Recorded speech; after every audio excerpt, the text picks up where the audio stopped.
What's up, XRP family? Thank you guys for joining the video for today. Let's take a look. We have XRP is a currency and a bridge, tweeting out by James Rule XRP. Ripple is bringing its XRP powered on-demand liquidity solution to the Middle East.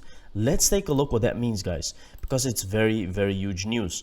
Ripple is bringing its XRP powered on-demand liquidity solution to the Middle East.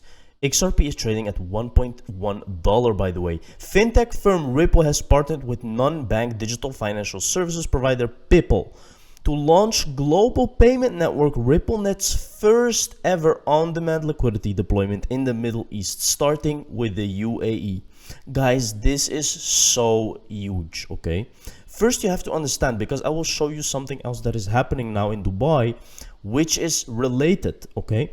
Let's take a look. Via the ODL service, RippleNet leverages the digital asset XRP as a bridge between two currencies, allowing you to eliminate pre-funding of destination accounts, reduce operational costs, and unlock capital.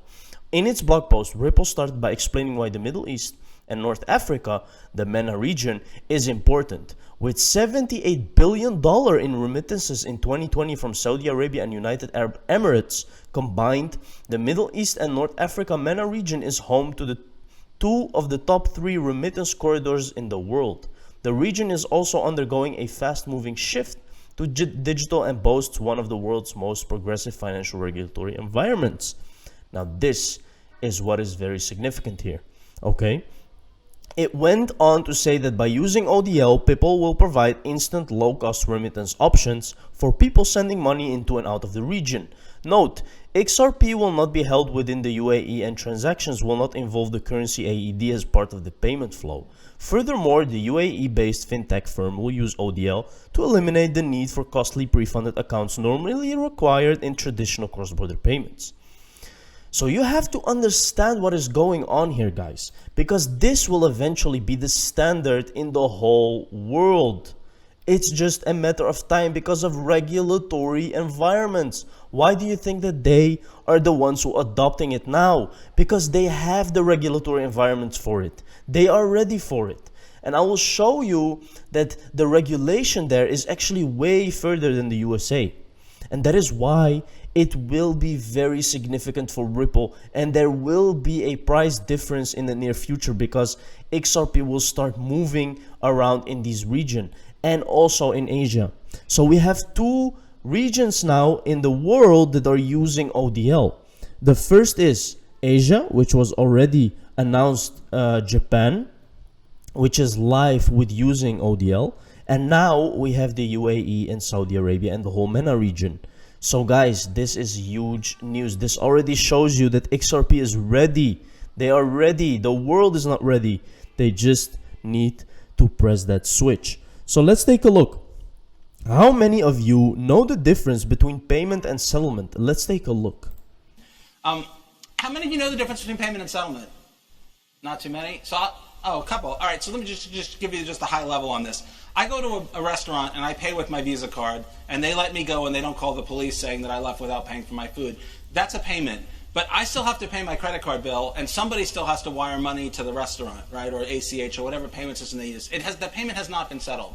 Traditionally, payment and settlement have been completely bifurcated into completely separate systems. SWIFT is a payment system that doesn't do anything with settlement. And the problem with that is it makes it hard to do a good payment because, like, you don't know if the recipient, you can't check the validity of the recipient, you don't know necessarily what the fees are going to be, what the exchange rate's going to be when the payment settles. So we built a system that, and the only reason they've been separated in institutional payments is historic. These systems date back from the old days when people had giant wheels of magnetic tape, and the tape was like on the bank's transaction computer during the day, and someone would physically carry it over to the settlement computer that talked to the other banks at night. And there was no way to settle during the day because the tape had to be on the computer that was handling the bank's transactions. It had to go to the settlement computer when it was done. I'm not joking. I'm serious. If you look at your glitzy like front end application for your bank, and it's all really cool, and you can access it on your phone, and it's all really, you know, it's 21st century, but you scratch just a couple of layers below the surface and it's like you took a time machine. If you're lucky, you're in the mid to late 70s. Like, that's when these systems that plumb the movement of money were built, and they are breaking down. Even if blockchain completely fails, even if all cryptocurrencies are a bust, the payment world is going to change because it's terrible.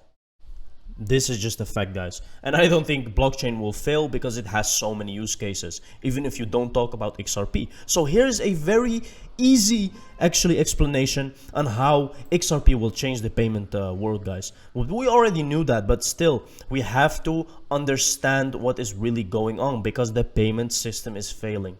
So here we have the Dubai Financial Services Authority has established a regulatory framework for investment tokens as part of its effort to stimulate the digital financial and technological environment while also meeting market players' demands and requirements. The DFSA is an independent regulatory body in Dubai that's in charge of monitoring and regulating financial services companies wanting to operate in the city. It also licenses and regulates its products and services. See, guys, they are ready for having these people who want to do stuff with blockchain and tokens related. They are ready for them to actually safeguard them and establish a framework for them, okay? And this just tells you why Ripple is already operating now in the MENA region, because they have the regulatory framework, and this is so important for us. Bye-bye pre-funded accounts and welcome on-demand liquidity. The game changing is that you no longer have to pre-fund, and that's only possible when you use a digital asset like XRP and OTL. So this is the thing. This is what David Schwartz was talking about right now, okay? You don't really see this process happening because you just go to your online banking and you make a transfer, whatever.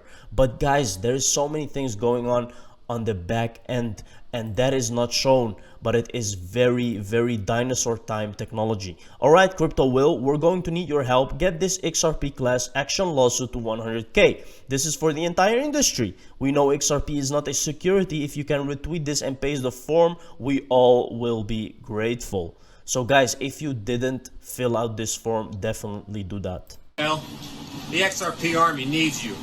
We need your help to get 100,000 participants as defendants in the class action lawsuit against the SEC. I would usually say plaintiffs, but us sick bastards want to join as defendants to prove that XRP is not a security.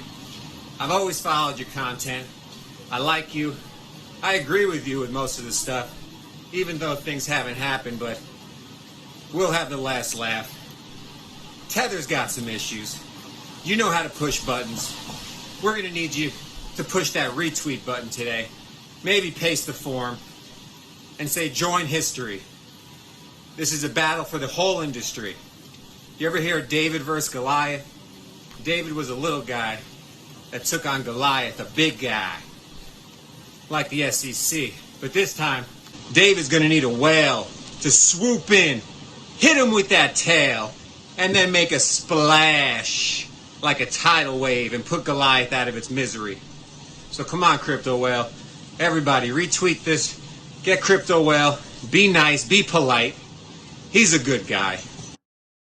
He's a good guy. So if you're seeing this, Crypto Whale, just hit that retweet button and share, because things are getting very interesting for the whole crypto space.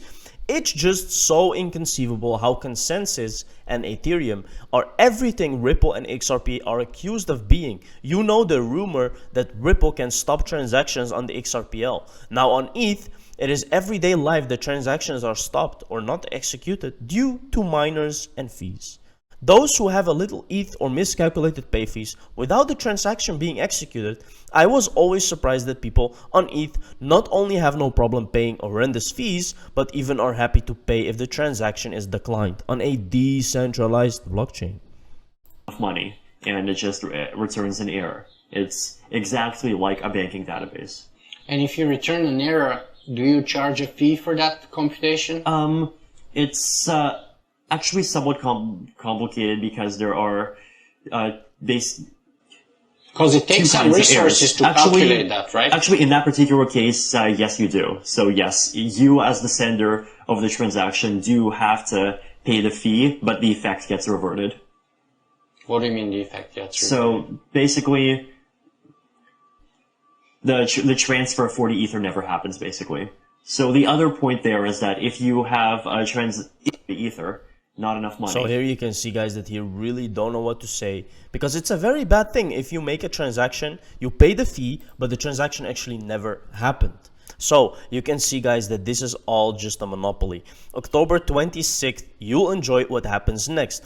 SEC to gain significant oversight on stablecoins. Tether to test Nota Bene's travel rules solution to comply with FATF guidelines. Now, Tether has a really big problem, guys, and has some issues because it's not officially backed by the dollar.